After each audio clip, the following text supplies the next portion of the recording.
وصحبه وسلم. بسم الله الرحمن الرحيم. Assalamualaikum warahmatullahi wabarakatuh. Bismillahirrahmanirrahim. Bismillahirrahmanirrahim. Alhamdulillah. Wassalatu wassalamu ala Rasulillah Sayyidina Maulana Muhammad bin Abdillah wa ala alihi wa sahbihi wa man tabi'a sunnatahu wa iqtada bihuda. Subhanaka la ilma lana illa ma 'allamtana innaka antal alimul hakim. Wa tub 'alaina innaka antat tawwabur rahim. Amma ba'd. Alhamdulillah,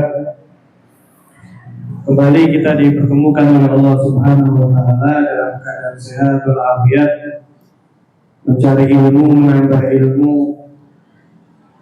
yang mana para rawuh hadirin, kita hadir di majelis ilmu seperti ini, hadirnya saja sudah memiliki keutamaan yang tinggi di sisi Allah. Belum jika kita pulang bawa tambahan ilmu lagi. Jadi bahkan misalnya ada seseorang, misalnya dia kurang paham apa yang diterangkan di majelis ilmu, tapi hadirnya di majelis itu sudah menghasilkan fadilah yang besar daripada Allah Subhanahu wa taala. Nah, sampai-sampai dalam surat Al-Kahfi itu bagaimana kita baca, Nabi Musa alaihissalam diperintah oleh Allah untuk ngaji sama siapa? Sayyidina Khidir. Padahal mana yang lebih afdal? Nabi Musa alaihissalam kalimullah apa Sayyidina Khidir? Ya, Nabi Musa jauh lebih afdal, jauh lebih mulia. Tapi bagaimana Allah Ta'ala ingin mengajarkan kepada kita betapa agungnya, betapa istimewanya dalam mencari ilmu. Ya. Kemudian kita lanjutkan adab daripada haji sebagaimana yang dijelaskan oleh Imam Al-Habib Abdullah bin Alwi Al-Haddad radhiyallahu ta'ala anhu, waliyakun fi safarihi mutawadhi'an mutakhashshi'an mutamaskinan fa'ala mithli hadhihi al-awsaf yanbaghi lahu an yafida 'ala Allah al-Malik al-Jabbar al-Mutakabbir. Di antara adab daripada haji, kata beliau, hendaknya orang yang berangkat haji itu mutawadhi'an, dalam keadaan rendah hati, mutakhashshi'an, dalam keadaan khusyuk, fokus berangkat itu ingin melaksanakan nusuk ibadah haji, mendatangi panggilan daripada Allah Ta'ala. Mutamaskinan, dalam keadaan yang terlihat sederhana, terlihat miskin, terlihat nggak punya apa-apa. Jadi dalam perjalanannya itu, di antara adabnya haji, begitu juga umroh ya. Jadi ketika berangkat itu bukan merasa punya, merasa memiliki jabatan, merasa tinggi dan ini dan itu, enggak. Kata beliau, di antara adabnya itu tawadhu, khusyuk, kemudian mutamaskinan. Jadi merasa apa? Miskin, tidak punya, butuh kepada Gusti Allah. Dengan semacam sifat inilah, kata beliau Habib Abdullah Haddad, hendaknya itulah keadaan seseorang yang bertamu kepada Allah, yaitu Sang Maha Raja, Sang Maha Berkuasa, dan Sang Maha memiliki daripada segalanya. Jadi datang kepada Gusti Allah itu dalam keadaan apa? Rendah sekali kepada Allah Ta'ala. Wala yakun fi safari wa hajihi minal mustakbirin. Jangan sampai, kata beliau, justru ketika dia perjalanan minal mustakbirin, dalam keadaan sombong, dengan keadaan wah saya ini itu. Wala minal mutarafihin, kata beliau, juga jangan dalam keadaan mutarafihin, bermewah-mewahan. Ya mungkin punya barang bagus, misalnya punya jam bagus, punya pakaian bagus, sandalnya mahal misalnya. Tapi kalau bisa di antara adab nih, haji atau umroh pakai yang biasa saja. Jadi ketika berangkat itu tidak dalam keadaan glamor, gitu ya, tidak dalam keadaan mewah. Jadi dalam keadaan tidak punya, menghadap kepada Allah. Jangan bermewah-mewahan, kata beliau. Kenapa? Nanti kalau bermewah-mewahan, fayakunu indallah minal matrudin. Dikhawatirkan kalau bermewah-mewahan atau datang kepada Allah Ta'ala Sang Maha Kuasa dengan kesombongan, nanti jangan-jangan terusir daripada rahmatnya Allah. Ketika banyak daripada hamba yang datang kepada Allah melaksanakan rukun Islam ini, ibadah haji umroh dalam keadaan fakir, dalam keadaan miskin, meskipun jabatannya tinggi, meskipun uangnya banyak, meskipun, tapi ketika mereka menghadap kepada Allah, dilepaslah segala atribut tadi. Segala atributnya dilepas, kosong, nol di hadapan Allah, nol di hadapan Nabi Shallallahu Alaihi Wasallam ketika berziarah. Qala alaihi salatu wassalam, Nabi SAW beliau pun pernah menyatakan, hadirin, innamal hajj ash'as akbar. Nah, sesungguhnya hanya saja orang yang haji itu adalah orang yang hendaknya berpenampilan ash'as akbar. Orang yang pakaiannya itu sederhana, akbar, dan bajunya rambutnya ini berdebuan. Ini hanya bahasa kiasan ya, bukan berarti mau berangkat haji terus dikasih debu rambutnya. Ya, innamal hajj ash'as akbar. Orang yang haji itu dalam keadaan pakaiannya lusuh, compang-camping, dan rambutnya itu berdebu. Dalam artian apa? Betul-betul terlihat seorang yang butuh kepada Allah Ta'ala, gitu ya. Jadi bukan justru kita berangkat ke sana pengen minta kepada Allah, pengen mengharap kepada Allah, tapi kita justru menjadi ajang menunjukkan sesuatu kepada hamba-hamba Allah Ta'ala yang lainnya. Bahkan ini beliau katakan, Nabi SAW niku ketika beliau haji alaihi salatu wassalam ala rohri rosin wa ta'tauqati farasa la tusawi arba'atad darahim. Ketika Nabi SAW itu berangkat perjalanan ibadah haji dari Madinah menuju Makkah, itu kendaraan beliau itu dengan karpet yang kasar, dengan karpet yang murah sekali, karpet yang kasar beliau itu, ya, kendaraannya tadi itu, hewannya. Bahkan karpetnya itu harganya nggak sampai 4 dirham, murah sekali waktu itu. Falam makanal hajj aksar tawadu'an wa tamaskunan. Sehingga setiap seorang yang berangkat haji ini semakin dia tawadu, semakin dia merasa miskin dalam perjalanan di hadapan Gusti Allah ya. Jadi kebalikannya kita kepada manusia, hadirin. Kalau kita di hadapan manusia ini justru yang paling afdal kita menutupi kekurangan kita. Saya itu yang mungkin saya sampaikan berulang-ulang ya. Soalnya ini yang saya lihat sendiri di kota Tarim itu, di daerah Hadramut. Itu jujur kita tidak bisa membedakan antara siapa yang uangnya banyak dan siapa yang uangnya sedikit, siapa yang kaya, siapa yang miskin. Itu kita tidak bisa bedakan. Kenapa? Semua mereka berpenampilan sama. Yang kaya tidak glamor gitu, tidak bermewah-mewahan. Pengapunten yang miskin dia bukan terus bermelas-melasan, enggak.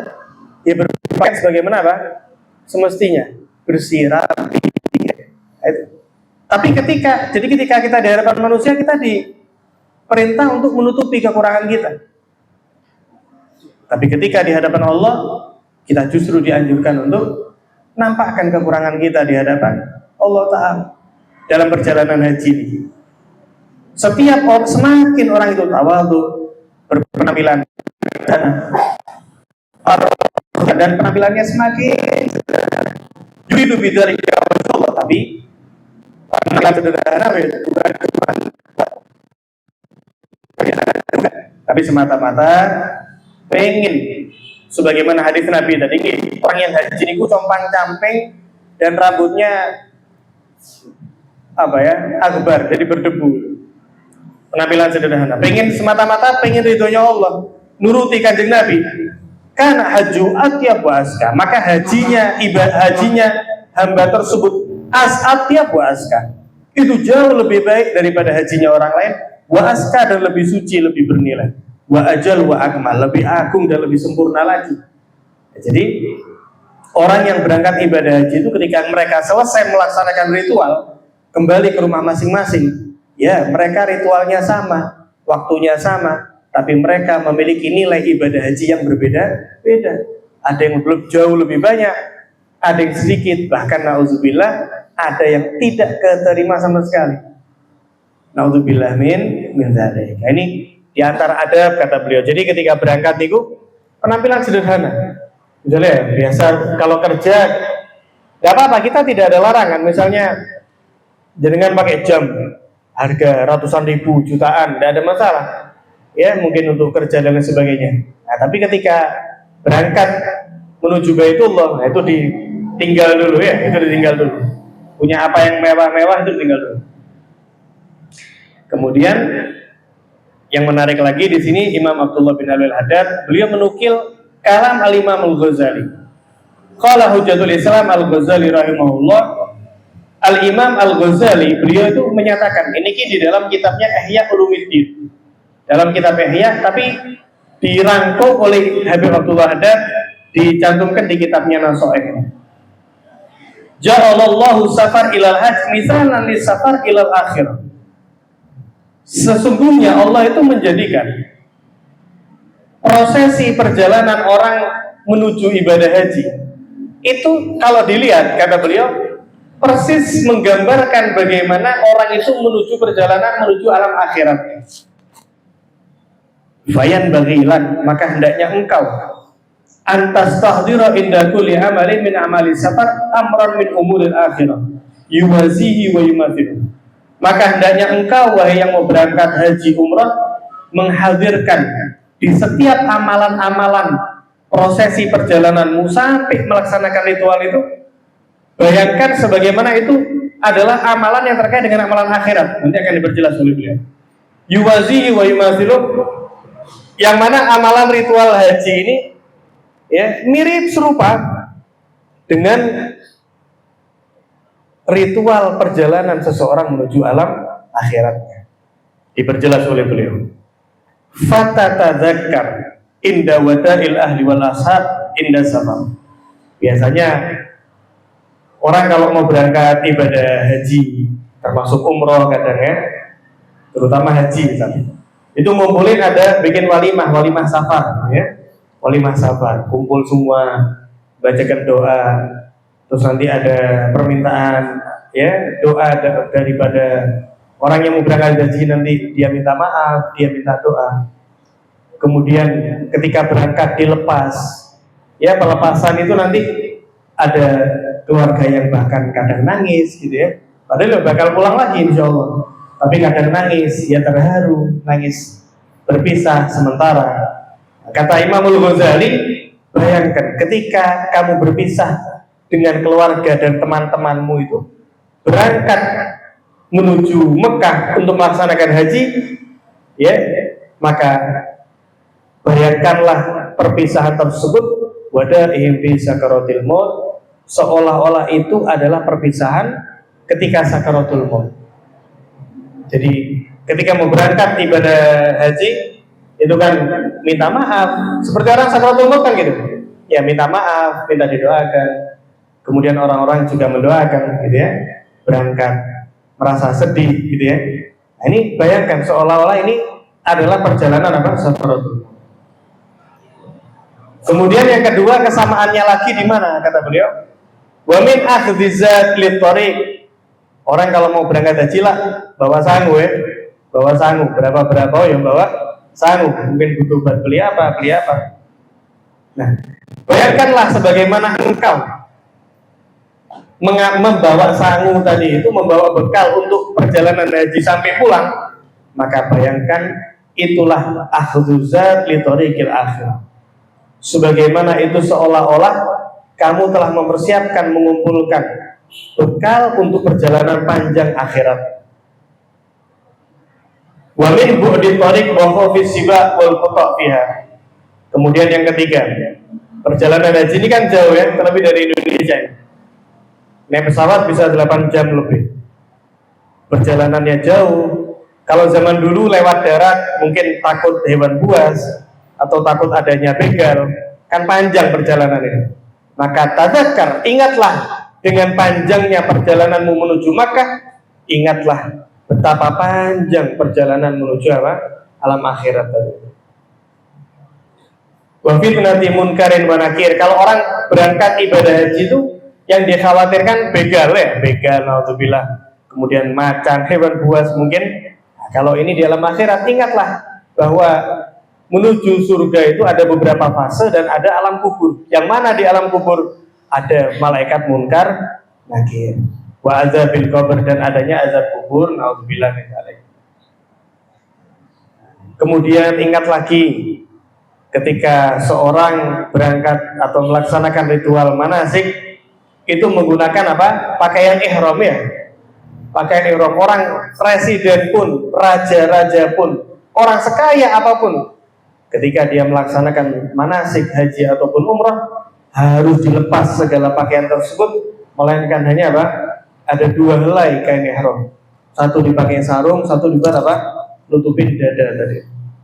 Wa minal iltifat fi thiyabil ihram, dan ingatlah, renungkan, hayati, ketika engkau melilitkan pakaian kain ihram itu ke tubuhmu, al iltifat fil akfan. Bayangkan itu sebagaimana orang dililit dengan kain kafan. Ini menarik Imam Al-Ghazali ya. Jadi berangkat menuju haji itu bayangkan seperti sakaratul maut. Mengambil bekal untuk di sana itu dibayangkan apa? Berbekal untuk alam akhirat. Jauhnya perjalanan menuju Makkah itu juga bayangkan, renungkan, hayati, seolah-olah itu apa? Jauhnya perjalanan menuju akhirat. Kemudian pakai dililit kain putih, kain ihram. Bayangkan itu seolah menggunakan kain kafan. Wa minas sa'i baina Safa wal Marwah. Nah, ketika sa'i Safa Marwah 7 kali, itu bayangannya kemana? At-taraddud baina kaffatayil mizan ayyahuma tarjah. Bayangkan ketika kamu dari Safa ke Marwah, dari Marwah ke Safa, terus 7 kali, hayatilah seolah itu kamu berdiri di atas timbangan mizan. Timbangan mizan ini kan menimbang antara apa? Kebaikan dan keburukan, mana yang lebih berat. Nah, itu bayangkan kamu berjalan mondar-mandir antara apa? Kedua timbangan tadi ini, mana yang bakal lebih berat kelak di sisi Allah. Wa minal mauqif, ketika wukuf di padang Arafah, dikumpulkan oleh Allah Ta'ala segala macam manusia dengan perbedaan suku, perbedaan budaya, perbedaan bahasa, perbedaan warna kulit, perbedaan ya, pemahaman dan lain sebagainya, disatukan oleh Allah. Satu yang dituju yaitu Allah Subhanahu wa Ta'ala. Bayangkan ketika wukuf tadi itu orang berdoa dengan bahasanya masing-masing, mau kifal qiyamah. Bayangkanlah bahwa itu ketika hamba dikumpulkan di padang mahsyar oleh Allah Subhanahu wa Ta'ala. Wa hadza kalamu mulakhasan, kata Habib Abdullah, dan ini ringkasan daripada apa yang diucapkan Al-Imam Al-Ghazali di dalam kitabnya Ihya Ulumuddin. Fanduru fi mahalih. Kalau kamu pengen memperdalam lagi, ya ada itu ya di kitab Ihya Ulumuddin di bab haji itu ya, lebih panjang lagi.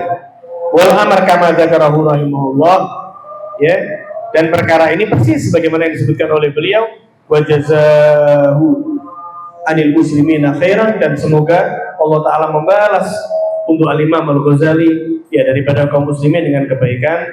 Kita jawab adzan terlebih dahulu.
La haula wala quwwata illa billah.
La haula wala quwwata illa billah.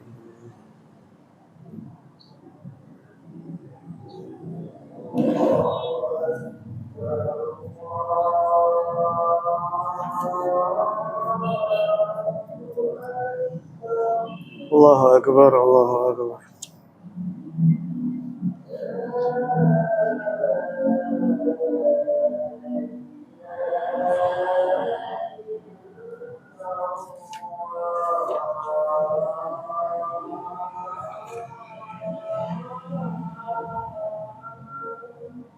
La ilaha illallah Muhammadur Rasulullah. Allahumma rabb hadhihi da'wati tammah salatu wa batil maqam.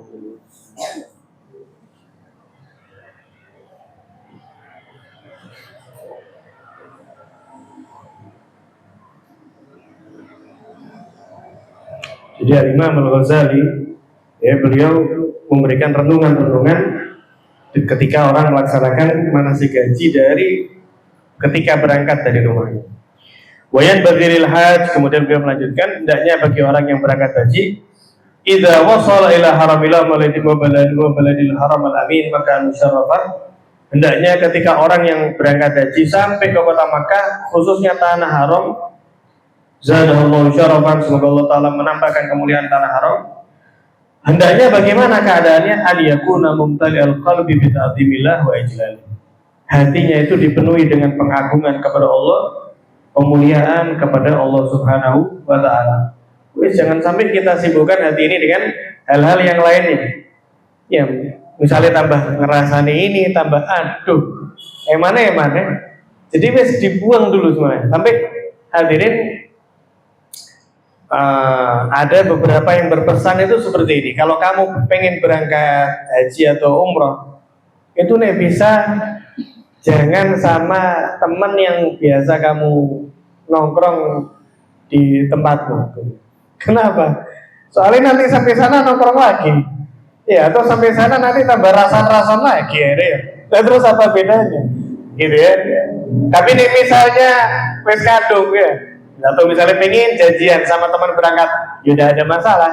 Tapi sebisa mungkin ya kumpulnya pas di kamar lah ya. Nah, mungkin sekamar, mungkin ngobrol apa, tapi ya dihindari rasa-rasa nih segala macam ya. Nah, eman nanti jauh-jauh ya, jauh-jauh duduk di Masjid Nabawi rasa-rasa misalnya, waduh, ya. Atau duduk di Masjidil Haram, oke, eman. Nah, tapi misalnya kita menghindar, hari ini kita nafsi misalnya wis ngaji di mana, misalnya, nah itu lebih baik gitu ya. Jadi kata beliau hendaknya hatinya itu penuh dengan pengagungan kepada Allah Taala. Wis yang itu ditinggalin dulu. Wa yakunu ala atama yumkin minhu wa yastati min tadallul tawadhu. Disempurnakan pengagungannya kepada Allah, kemudian merendah hati tadi. Wal khudu wal khusyuk, merendah khusyuk. Wal inkisar lillahi taala. Kemudian dia berupaya merendahkan hatinya kepada Allah Subhanahu wa taala. Jadi betul-betul intinya apa hadirin? Merasa fakir kepada Allah. Wis Gusti Allah niku sampai menangkan ya pejuang Badar itu. Apa rahasianya? Dibocorkan sama Allah. Walaqad nasarakumullahu bi Badrin wa antum adillah. Allah Ta'ala telah menolong kalian, memenangkan kalian dalam peperangan Badar, dan kalian dalam keadaan apa? lemah, kalian dalam keadaan merendah. Nabi SAW itu malam peperangan Badar, wah, ngemis betul kepada Allah Subhanahu wa taala, dan Allah taala senang ketika melihat hambanya itu dalam tanda kutip tahu diri. Dia tahu dirinya lemah, dia tahu dirinya fakir, dia tahu dirinya miskin, dia tahu dirinya bahwa tidak ada yang bisa menolongnya kecuali diriku. Nah, seolah-olah seperti itu. Jadi semakin hamba itu, dan ini bukan hanya ketika berangkat haji maupun umrah hadirin, ketika kita sholat, ya, ketika kita mengaji, semakin kita tuh merendahkan diri kita di hadapan Allah, Gusti Allah memandang diri kita, maka Gusti Allah akan mencipratkan kepada kita bagian-bagian daripada ma'rifat, pengenalan dirinya kepada kita. Makanya dikatakan man arafa nafsa arafa rabbah. Siapapun yang mengenal betapa hina dirinya, betapa fakir dirinya, betapa membutuhkan dirinya, maka dia telah mengenal kepada Allah yang maha kaya, yang maha digantungkan, ya, yang segala hal bergantung kepadanya, yang maha memberi, yang maha mengatur. Tapi ketika seorang hamba dia tidak merasa rendah tadi itu, ya, haji misalnya, umrah, tawaf dengan merasa gagah, dengan merasa berkuasa, memiliki segalanya, maka ibarat gelas, ya. Kalau ada orang misalnya berdiri, dia mau menuangkan minuman ke orang-orang, ada orang yang bawa gelasnya kosong, dikosongi, maka orang yang bagi minuman dia diisi penuh, wong dia ngosongi kok gelasnya. Ada datang gelasnya penuh, dilihat penuh, ya wis lanjut, apa yang mau diisi yang penuh, kan gitu ya, apa yang mau diisi. Ada yang isinya sudah diisi setengah, ya diisi setengah. Tapi ketika dia merasa kosong, diisi sepenuhnya. Nah, seperti itulah ketika orang menghadap kepada Allah Ta'ala. Wal takun hadil awsaf syi'aruh, dan jadikanlah merasa rendah, merasa hina kepada Allah, bukan kepada manusia, ya. Merasa hina kepada manusia ini tercela. Tidak boleh. Merasa rendah di hadapan manusia jelek, tapi merasa rendah, merasa hina di hadapan Allah, ya, ini jadikan sebagai syiar kamu, sebagai karakter kamu, ya, di dalam pelaksanaan ritual ibadah haji dimanapun tempatnya, ya, daripada tempat-tempat yang mulia tadi. Wayan bagilahu, dan hendaknya dirinya anyaksira min tawaf fil bait, perbanyak tawaf mumpung di sana. Bahkan kalau kita masuk ke masjid itu hadirin kan disunahkan apa? Tahiyatul masjid, ya. Tahiyatul masjidnya Masjidil Haram itu dengan tawaf 7 kali. Jadi jangan sampai ya masuk Masjidil Haram, ya, kemudian kita ya tidak apa-apa sih sholat sunnah, ya, tapi tahiyatul masjidnya Masjidil Haram ini apa? Dengan tawaf tadi. Nah, sholat sunnah ya sangat bagus sekali, pahalanya kan ya berkali lipat. Tapi tahiyat niku nopo, tahiyat itu penghormatan kita terhadap Baitullah, yaitu tawaf. Nabi SAW kemudian meminus sholat indahu, perbanyak tawaf, perbanyak sholat. Nabi SAW bersabda bahwasanya ana man tafa usbu'an kana lahu ka'adli raqabah. Orang kalau tawaf 7 kali itu seperti pahala membebaskan budak. Kapan kita bisa beli budak? Budaknya tidak ada. Kalau ada, berapa miliar harganya manusia ini? Nah, ini dengan tawaf 7 kali. Bahkan Nabi SAW pun bersabda, anna ta'if bil bait, orang itu kalau tawaf, la yarfa'u qadamahu fi tawafih wa la yata'ha. Tidaklah orang itu mengangkat kakinya, kan jalan kan ngangkat naruh kaki, ya. Tidaklah orang mengangkat kakinya, ditaruh lagi, ngangkat, ditaruh lagi, ngangkat, ditaruh lagi, illa muhiyat an-husayyah. Melainkan setiap angkat kaki itu dihapus 1 dosa. Atau dicatatkan setiap langkahnya atau diangkat derajatnya oleh Allah setiap langkahnya. Bahkan diriwayatkan juga bahwasanya setiap hari annaha tanzilu fi kulli yaumin, setiap hari niku diturunkan di Masjidil Haram, di Ka'bah itu isyruna wa mi'ah rahmah. Jadi setiap hari niku hadirin diturunkan di situ itu 120 rahmat. Nah, 120 ini dibagi-bagi. Dibagi-baginya buat siapa? Situna dari 120, setengahnya situna 60-nya. Nah, ini setengahnya lit ta'ifin, bagi orang yang tawaf. Jadi orang yang tawaf itu bagiannya paling besar, ya, dapat 60 bagian. Wa arbauna, yang 40 lagi lil musallina indal bait, bagi orang yang sholat apa di sekitaran Ka'bah. 20-nya wa isyruna lin nadirina ilaih, bagi orang yang memandang ke arah Ka'bah. Ya, sampai-sampai ya melihat Ka'bah itu termasuk ibadah. Di antara memandang, ya, memandang yang bernilai ibadah itu diantaranya adalah memandang kepada Ka'bah. Sampai ulama pun menyatakan kalau sholat di hadapan Ka'bah itu biasanya kita sholat kan sunnahnya apa? Menghadap tempat sujud. Kecuali di depan Ka'bah, mata kita memandang ke arah apa? Ke arah Ka'bah. Memandang orang tua dengan pandangan rahmat itu ibadah. Memandang mushaf ngaji, meskipun orang hafal misalnya, kita tetap disunahkan melihat, kecuali memang tahfidz, ya tidak usah melihat, kan fungsinya untuk apa? Melalar hafalan misalnya. Tapi misalnya nggak lagi melalar hafalan, hafal Yasin, tapi lebih afdol melihat buku Yasin. Kenapa? Supaya yang beribadah bukan cuma lisannya, tapi matanya pun juga beribadah. Nah, jadi 120, 60-nya untuk yang tawaf, 40-nya untuk yang sholat, 20-nya untuk yang memandang Ka'bah. Wal yukthir fi tawafi min tilawatil Quran, dan di antara adab kalau tawaf, daripada ngomong ini itu, tambah ngomentari bangunan-bangunan yang api ya misalnya. Waduh, ini tawaf ini ya. Iya nih, lagi di luar mungkin tidak masalah. Ini tawaf ini. Nah, ini ibadah yang luar biasa. Perbanyak sambil ngaji, ya sambil ngaji.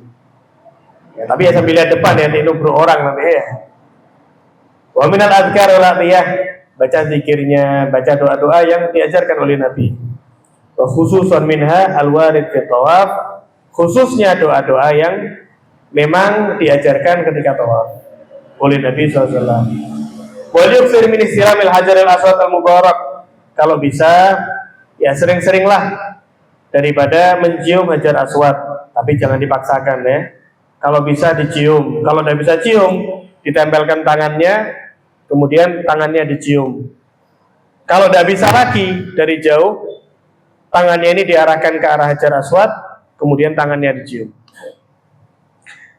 Hukumnya sunnah. Nah, jangan sampai kita pengen melaksanakan sunnah, malah sekaligus melaksanakan yang haram. Apa itu? Orang disikuti misalnya, diinjek-injek misalnya, demi nopo cium hajar aswad, la ilaha illallah. Jangan sampai ya kalau ada kesempatan gitu ya, atau misalnya cari celah, sholatnya di saf awal misalnya, kenapa? Ingin bisa cium, tidak apa-apa. Tapi tidak dari belakang ngotot ya misalnya, orang disikuti misalnya, jangan. Kalau bisa cium. Kenapa kok kita disunahkan? Mana? Fa innahu yaminullah fil ard yusafihu biha ibadah, karena hajar aswad ini adalah kiasan ya, kiasan seperti tangannya Allah di muka bumi ini, yang mana hambanya mencium tangan Allah Ta'ala melalui mencium hajar aswad. Bukan berarti hajar aswad ini tangannya Gusti Allah ya, enggak, tapi bahasa kiasan, bahasa kiasan. Sayyidina Umar bin Khattab radhiyallahu ta'ala anhu pernah ketika beliau mencium hajar aswad, beliau menyatakan, wahai hajar aswad, kamu ini sebetulnya batu, la tanfa' wa la tadur. Aslinya kamu ini nggak bisa ngasih manfaat, ya kamu nggak bisa ngasih mara bahaya. Saking bahasa kita ya, saking wahai batu hajar aswad, saya memandang Rasulullah menciummu, akhirnya saya pun juga menciummu, wahai hajar aswad. Nah, kala itu ada Sayyidina Ali bin Abi Thalib. Maka Sayyidina Ali menyatakan, keliru wahai Umar, hajar aswad ini yanfa' wa yadur, dia bisa memberi manfaat dan dia bisa memberi mara bahaya. Manfaatnya apa? Dia akan menjadi saksi kelak di akhirat untuk siapapun yang mencium dirinya semata-mata karena Allah Subhanahu wa ta'ala, menjadi saksi kelak di akhirat. Tapi dia pun juga bisa menjadi apa? Saksi yang jelek bagi orang yang memperlakukannya dengan jelek. Nah, tapi yang perlu diingat para rawuh, ketika orang sedang ihram ya, hati-hati ketika mencium hajar aswad. Ketika di hajar aswad itu baru dilumuri minyak wangi misalnya. Karena di antara yang diharamkan bagi orang yang ihram itu menggunakan wewangian. Dan misalnya ada orang ya lagi tawaf, lagi ihram, nyium Hajar Aswad, kemudian nempel minyaknya itu ada di hidung, wajib nanti membayar dam, wajib membayar apa? Bayar denda. Gitu ya, wajib bayar denda. Kemudian ciumnya biasa aja ya, ciumnya biasa aja, nggak usah pakai suara, sebagaimana di kitab fikih itu. Nggak usah pakai misalnya ya, Hajar Aswad dicium gitu misalnya. Nah, itu enggak, cium biasa aja. Iduni saut di dalam kitab itu. Wa minas sholatil hajar, kemudian kalau bisa sholat di hijir Ismail. Hijir Ismail itu yang setengah bulat itu yang berwarna putih. Kenapa kok sunnah sholat di situ? Fa innahu minal bait. Karena sebetulnya hadirin hijr itu bagian itu sebetulnya bagian daripada Ka'bah. Jadi dahulu Ka'bah itu bukan kotak seperti itu saja, tapi ada bagian seperti peluru itu. Jadi setengah bulat tadi itu bagian daripada Ka'bah. Hanya saja karena itu tarakatu Quraisy ketika Ka'bah ini dibangun kembali, yang mana kala itu Ka'bah dibangun dengan uang yang dipastikan 100% halal. Jadi orang-orangnya orang Quraisy yang mereka yakin 100% ini uang halal, dikumpulkan cukup untuk bangun Ka'bah itu kembali. Tapi cukupnya kala itu cuman segitu aja. Akhirnya yang bagian hijr Ismail ini nggak dibangun lagi. Makanya cuma diberi tanda apa?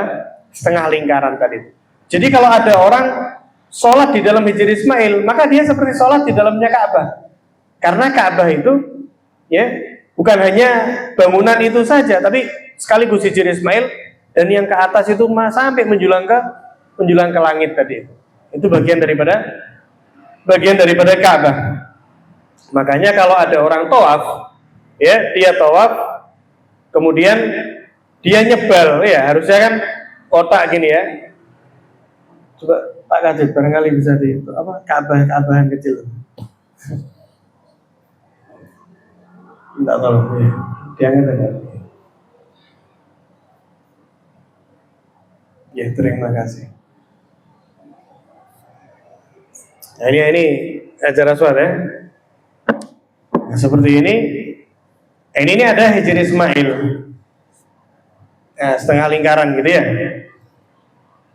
Di sininya ini kan ada yang berwarna putih itu loh. Nah, di sini nih ini kosong. Makanya kalau ada orang tawaf, itu muternya harus yang mengitari Ka'bah, juga mengitari hijr Ismail. Makanya kalau ada orang tawaf terus dia nyebal misalnya ya, ini kan kosong, bolong. Ini kan kayak huruf C gini ya. Kayak huruf C gini. Ini kan kosong. Nah, misalnya ada orang tawaf nyebal, yang lain tawaf lewat sini, ini dia nyebal ke sini, tidak sah tawafnya. Kenapa? Karena di antara syaratnya tawaf harus mengitari Ka'bah keseluruhan. Nah ini tidak nyebal, Ka'bahnya nggak semuanya apa? Dilewatin, maka tawafnya tidak sah. Nah, itu hijr Ismail sunnah untuk sholat ada di situ. Sekali lagi hukumnya sunnah. Jadi jangan sampai apa? Ngotot-ngotot. Nanti ngotot-ngotot sama askar tambah di blacklist ya, tidak boleh. Masuk Mekah 10 tahun, waduh, tambah apa? Tambah tidak enak nanti kan. Jadi itu bagian daripada Ka'bah yang ditinggalkan oleh orang Quraisy, nggak dibangun. Hijr Ismail ini nggak dibangun juga setinggi itu. Ya, hina qasurat bihimun nafaqah minal halal, ketika mereka saat itu kekurangan daripada harta yang dipastikan 100% halal. Sebagai penutup, beliau menyatakan, wal yukthir min syurbi ma' Zamzam, perbanyaklah minum air Zamzam. Kenapa? Fa innahu khairu ma'in ala wajhil ard. Karena air Zamzam ini adalah air yang paling istimewa, paling bagus kualitasnya di alam dunia ini. Kama qala alaihi salatu wassalam, sebagaimana disabdakan oleh Nabi sallallahu alaihi wasallam. Kita disunahkan untuk memperbanyak. Bahkan hadirin, kita itu kalau minum kan disunahkan posisinya duduk ya. Posisinya duduk, kecuali ketika minum air Zamzam. Justru kita dianjurkan minumnya apa? Berdiri. Kenapa? Supaya minumnya bisa tambah banyak. Bitadallub, bahkan dikatakan gitu. Tadallub ini apa? Bahasa kita tuh gelogok gitu ya. Maksudnya minumnya tuh banyak gitu. Harus glek-glek, harus gitu. Cuman kita sunahkan minumnya banyak. Kalau berdiri minumnya bisa lebih banyak. Tidak makruh. Minum air Zamzam berdiri tidak makruh. Jadi jangan sampai keliru ya, sampai sana lupa makruh. Waduh, ini kita tidak ngaji nih. Kita tidak ngaji. Karena tidak dimakruhkan, ya dimakruhkan minum air atau minum apapun selain air zam-zam. Air zam-zam tidak makruh. Minumnya dalam keadaan berdiri. Bahkan Nabi SAW beliau menyatakan ma'u zam-zam 5 syuribalah. Air zam-zam ini fadilahnya sesuai dengan apa yang diniati oleh orang yang minum. Kamu niat apa? Itu insya Allah dapat. Minum zam-zam niat sehat afiat punya asam lambung misalnya, minum minta ya Allah sehatkan sakit saya dengan zam-zam, insya Allah disehatkan oleh Allah. Niatkan dilapangkan dadanya dengan itu, dilapangkan dadanya oleh Allah. Makanya kita diajarkan oleh orang-orang soleh ketika meminum air zam-zam, ya, dengan niat apapun tidak apa-apa, tapi jangan lupa satu niat, yaitu apa? Nawaitu kama nawabihi Rasulullah Shallallahu Alaihi Wasallam. Atau bahasa Indonesia pun tidak apa-apa. Saya niat dengan meminum air zam-zam ini sebagaimana apa yang dulu diniatkan oleh Nabi Shallallahu Alaihi Wasallam ketika beliau meminum air zam-zam. Jadi ya Allah, saya niat minum air zam-zam ini sama kayak niatnya kanjeng Nabi dulu. Niatnya Nabi dulu apa ya, saya niat itu ya Allah. Itu tidak apa-apa. Nah, itu dapat niat yang bagus. Nah setelah itu tidak apa-apa, niat ini, niat itu. Karena kata Nabi, ma'u zam-zam 5 syuribalah. Air zam-zam itu fadilahnya sesuai dengan kamu pengen apa, ya itu insya Allah dapat. Wa innaha ta'amu tu'min wa shifa'u zakmin. Air zam-zam ini adalah pengganti makan daripada makanan dan sebagai obat daripada yang sakit. Wa qad syariba minha jama'at minal akabir, dan telah meminum air zam-zam banyak daripada para pembesar orang soleh di maqalib syarifah dengan permintaan-permintaan yang begitu mulia, pengen jadi orang soleh, pengen mimpi Nabi, pengen permintaan yang bagus, fanaluha bifadlillah, maka mereka pun dengan meminum air zam-zam dengan niat-niat tersebut, mereka pun mendapatkan hal itu dengan anugerah Allah wa barakatuh Rasulullah sallallahu alaihi wa alihi wasallam, dan dengan barokah daripada Nabi sallallahu alaihi wasallam. Jadi harus mantap. Ya, karena Nabi menyatakan, ya Allah, saya meminum air zam-zam ini dengan niat ini. Dan Nabi Muhammad SAW menyatakan, ma'u zam-zam 5 syuribalah. Air zam-zam itu fadilah keutamaannya sesuai dengan apa yang diniatkan ketika diminum air zam-zam itu. Jika insya Allah di kajian yang besok tanggal berapa? 2 ini ya, kayaknya libur dulu ini. Saya ada apa? Kebetulan ada urusan depan dengan berat hati libur. Sebetulnya saya berat sekali ini ngaji ya. Tapi saya ada urusan, jadi depan libur dulu. Depannya insya Allah kita mulai maulid lagi ya. Kita mulai maulid lagi nanti tanggal 3. Insya Allah tanggal 3 Mei kita masuk lagi dengan kita mulai maulid Ahad pertama sebagaimana biasa. Semoga yang sedikit ini bermanfaat. Wassalamualaikum warahmatullahi wabarakatuh. Bismillahirrahmanirrahim. Allahumma salli wa sallim ala sayyidina Muhammadin miftahil babillah adada ma fi ilmillah salatan wa salaman وعلى آله وصحبه. اللهم اجعل في طاعتك فرحي وسروري وفي مرضاتك جميعا. اللهم يا عالم بحالاتي ومطلع على سرائري ونياتي اقضي جميع حاجاتي واغفر وتجاوز عن خطيئاتي وزلاتي وتقبل جميع حسناتي وسامحني فيما مضى واكتبني في رسالتي وسلك بي سبيل نجاتي في حياتي ومماتي. اللهم اني طامع بعطاء راغب برضا مستسلم فاكتبني من هؤلاء وسلك في سبيل هؤلاء والحقني باصفياء. وصلى الله على سيدنا محمد. الحمد لله رب العالمين. Zul Fatihah.